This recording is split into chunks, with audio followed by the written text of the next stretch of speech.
N coverage ન્યૂઝમાં આપનું સ્વાગત છે। ફ્રાન્સમાં ભારતીય દૂતાવાસે 2 ફેબ્રુઆરીએ એફિલ ટાવર પર લોન્ચ કર્યું ભારતનું યુપીઆઈ। હવે લોકો યુપીઆઈ દ્વારા એફિલ ટાવર માટે ટિકિટ બુક કરી શકશે। વડાપ્રધાને આ અંગે પ્રતિક્રિયા આપી હતી। તેમણે કહ્યું, આ જોઈને ખૂબ જ આનંદ થયો। યુપીઆઈને વૈશ્વિક બનાવવાની દિશામાં એક મહત્વપૂર્ણ પગલું છે। એનાથી ડિજિટલ પેમેન્ટને પ્રોત્સાહન મળશે।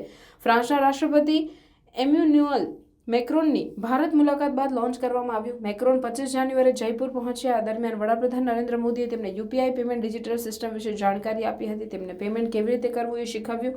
આ સિવાય બંને નેતાઓએ ચા પીધી હતી। એની ચૂકવણી રાષ્ટ્રપતિ મેક્રોન દ્વારા કરવામાં આવી।